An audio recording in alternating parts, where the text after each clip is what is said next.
Hey, I'd like to welcome you to another episode of Mission Matters. My name is Adam Torres, and if you'd like to apply to be a guest in the show, just head on over to missionmatters.com and click on Be Our Guest to apply. Okay, so today I have Bridget Connolly and Liza McGowan on the line. They are co-founders over at After Hours Vintage. First off, hey, I just want to say to both of you, welcome to the show. Thank you. We're All right. and honored to be a part of this. Oh my gosh, so much fun. So I saw you, I feel so bad. I don't remember the exact name of the publication, but I'm downtown. I live downtown. I record downtown, and I saw it. It was either DT News or it was one of those two. Do you two remember which one it was by any chance? Yeah. To put you on the spot. Yeah, no, Carrie at Downtown Weekly. She's fabulous to work with. Okay, shout out to Carrie over at Downtown Weekly, who I do not know yet, but hope to get to know one day. But I saw the amazing article and spread they did of you both, and I was like, oh my gosh, this is so much fun. I love the story that they told. Hope they did well in representing your brand. I was like, I got to have you on the show. So that's where it all, just for all the audience and listeners, that's where this particular interview began. And we'll start the interview like many. So the idea, After Hours Vintage, I need some backstory, like how'd this come about?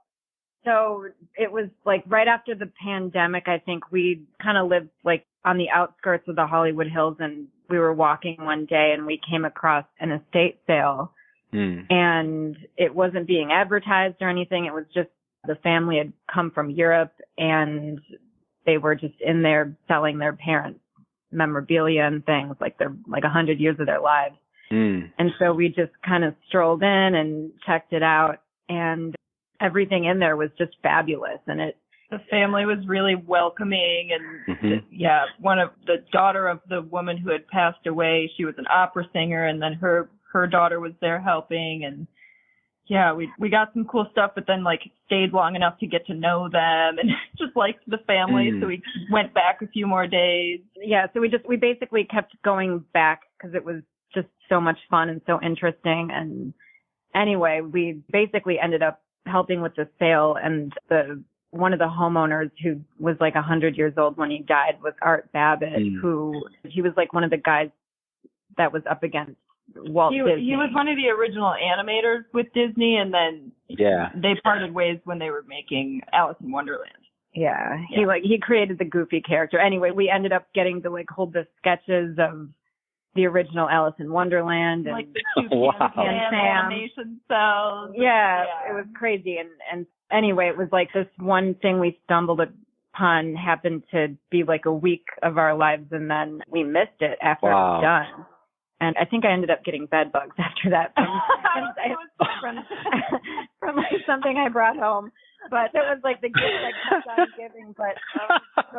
But we ended up, we still don't regret it because we kind of missed going to estate sales after that because it was just a really interesting way to spend our time. But yeah, so then we just got on estatesales.net and started frequenting them and shopping for ourselves because we love vintage furniture, and we both have good style and like to furnish our own places, but then we were shopping too much. So let's talk about the location and the shop and what you're actually doing. Now the audience is like, okay, so what is this episode about? It's about After Hours Vintage. Don't worry, we're getting there, all right? You didn't read the newspaper article, but I did, so we're getting there. Okay, so this is interesting. So basically, we came across an existing showroom that was renting out spaces inside a modern furniture store. And so we kind of jumped on the opportunity. It seemed like it was a really great. Yeah, we had accumulated too much inventory, and it was either a storage unit or a showroom, and we opted for showroom. So we got a great idea, though. I've seen a bunch of these come up now, and because it creates this community around it too, and then other communities get to see other like things. So go ahead, but I love the idea. Go ahead. Yeah, that's what we thought. And so we get into this place, and it's a modern furniture store. And when we, were originally sold on the idea, there was an artist and a photographer and all these other people that were, renting little booths. So we'd get excited, we'd paint, we'd bring all our stuff in, we'd throw a party. And then like a week later, as soon as the paint was barely dry, we find out from the other people that were in there. Everybody moved out. And come on. What's going on here? And so, well, yeah. So anyway, welcome to entrepreneurship. Welcome to entrepreneurship. Yeah, go ahead. It was a situation we probably shouldn't be in. We should get out as soon as possible. So we just yesterday signed a lease. We're still in the existing place, which we shouldn't say. Yes, but we're moving this week, this Friday. We're moving to a new showroom. On Skid Row. Right next to the Cecil Hotel. What's the well, then we're able to say what it is, because I definitely want to get some address and some things out there. I want people to come visit, of course. So we'll hold this until you're out and live. So where is this at? So the new location is just north of the Cecil Hotel. It's right by, there's a business called LA Syndicate. Yeah. Next door to us. It's in the Mercantile building, and we're the first ones in, and what they're trying to do, it's really good. She's creating like an artist community. She wants to find, she's renting out spaces for really not a lot of money. And it's through Lucky Cat Labs, and they have another like artist community in the Arts District, I believe. We should have that information. Yeah, we just found out pretty much before we took your call.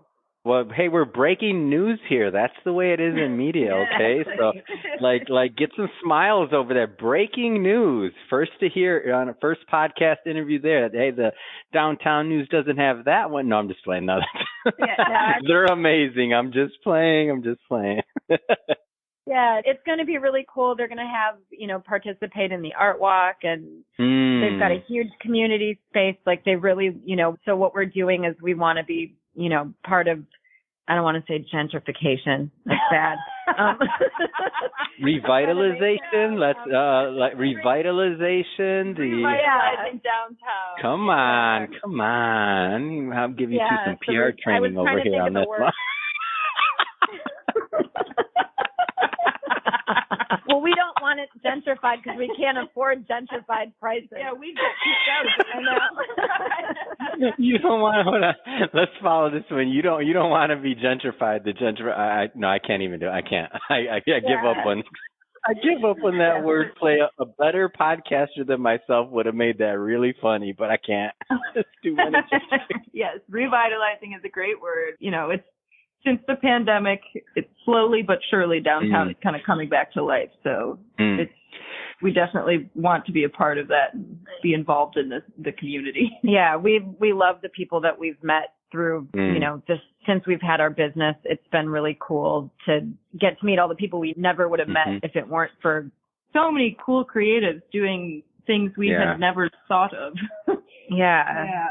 There's I'm a big fan of downtown. Like, I've lived all over since I've been here maybe 10 years, and I've lived everywhere from Santa Monica by the beach to Beverly Hills to Pasadena to all over the place, really. And I moved to downtown after, like, during when everything was, pandemic, everything else. I'm like, if this place is gonna, I don't know, get worse and worse, I should probably have some security. So I don't know. So I moved downtown. It's one of those new high rise, and I was pleasantly surprised at like the artists and just the other community there, like that's here and still budding. And I know that downtown maybe sometimes doesn't get the best rap, and I know that sometimes that like maybe we took a couple steps back during the pandemic because so many businesses closed and this and that. But the story itself and the resilience of the people that are here and that keep on rebuilding and keep on, like yourself, adding these new ideas and new blood and new traffic really for all the community, like it becomes interesting to me. And so I've been here now, I think going on 2 years,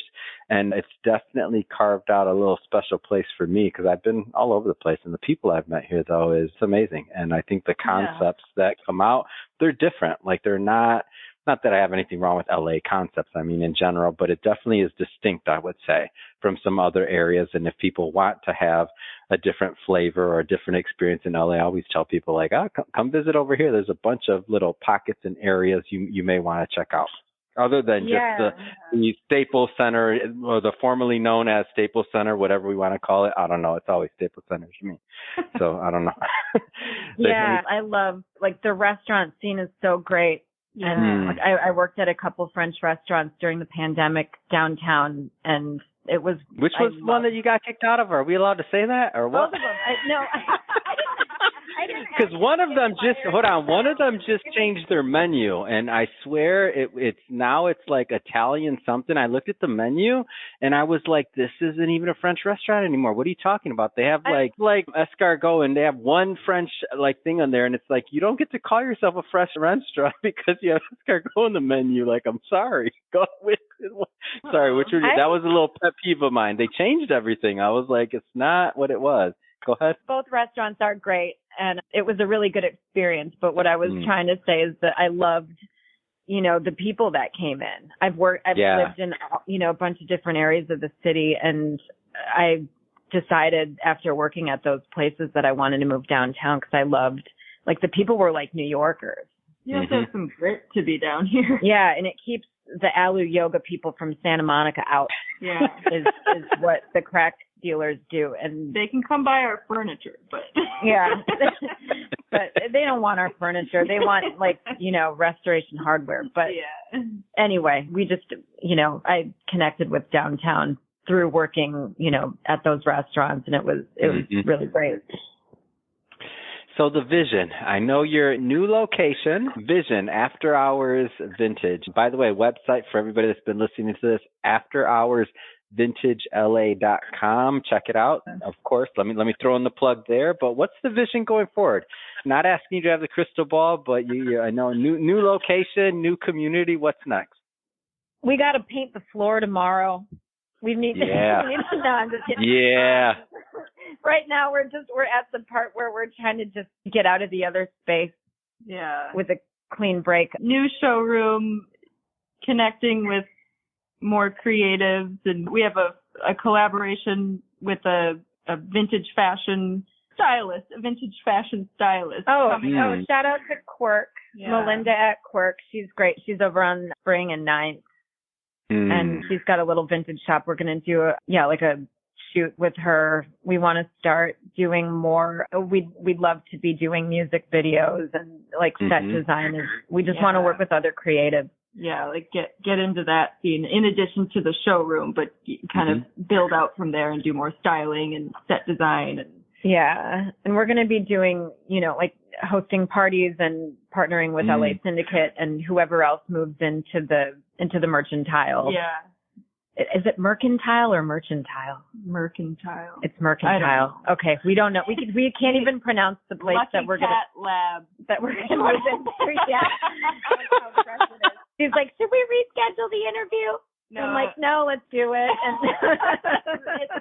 are you kidding me? I'm loving the paint the floor answer. I'm in. That's what I'm talking about. And we have to paint the floor. We do. That's our immediate future vision. Painting the floor and get a giant piece of beveled glass out of your Chevy Cobalt.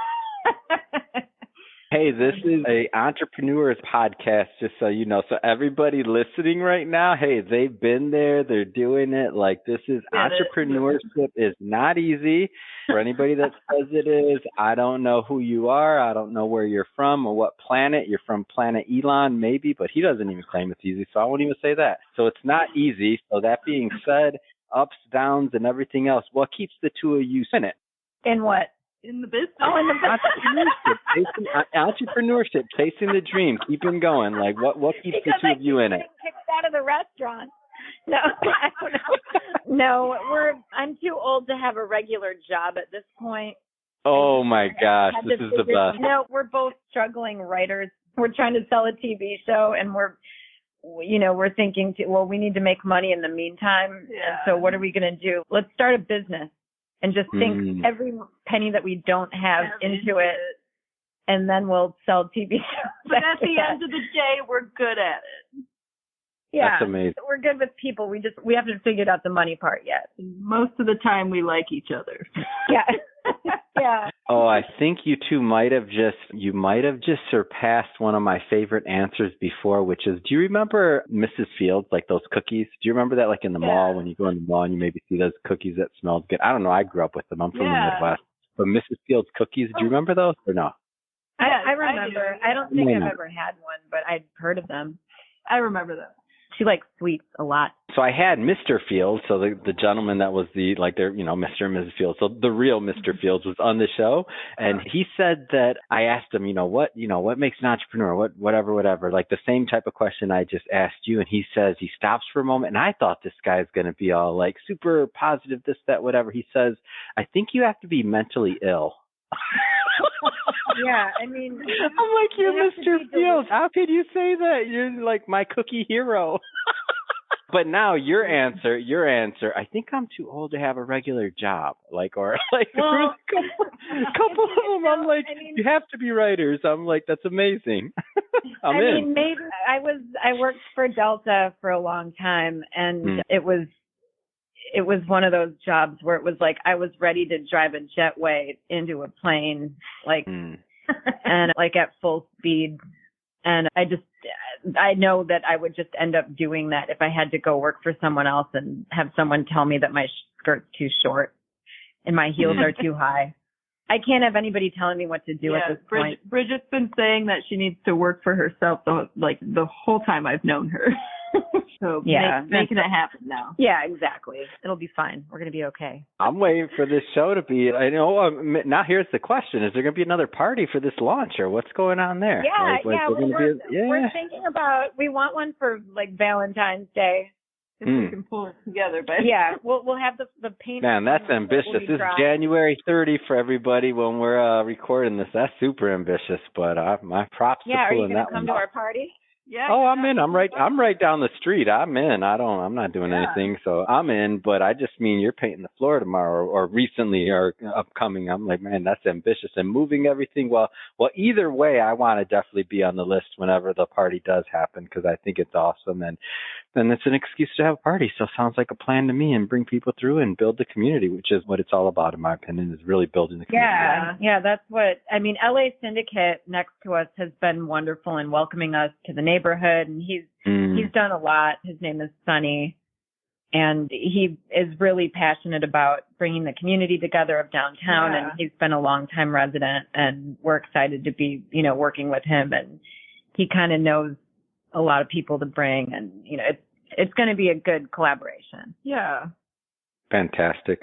Well, Liza, I just have to say it's been fun. Liza, Bridget, it's been fun having you on the show today and just getting to know more about your vision for AfterHoursVintageLA.com. I'm just saying that over and over and over again because I want people to go check out the website. AfterHoursVintageLA.com. You heard it. So go check it out. Or I think we need to push the Instagram. Oh, what's the Instagram? Yes, I didn't know. What's the Instagram? It's the same. It's After Hours Vintage LA. But you have to put the little @ sign in front of it. Yeah, Bridget's learning how to use Instagram, so that's good. It's gonna be a good platform for you, because what you're doing so visual though. Like when I look at the photos that were taken, your website, otherwise, like it's such a visual expression for yourself, especially for music videos and the other things you want to do.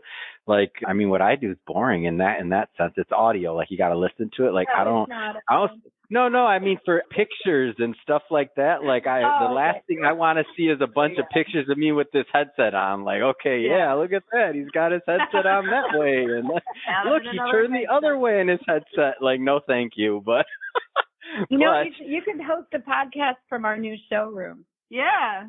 Oh, I'll do an episode. I'll do an episode. You always take this on an hour. We'll give you a deal. Oh, thank you. Leave your current studio and I'll come choose some content though. It'll be fun. Yeah. Well, please swing by. We'd love to have you. All right. One last plug on the Instagram. What is it one more time? It's at After Hours Vintage LA.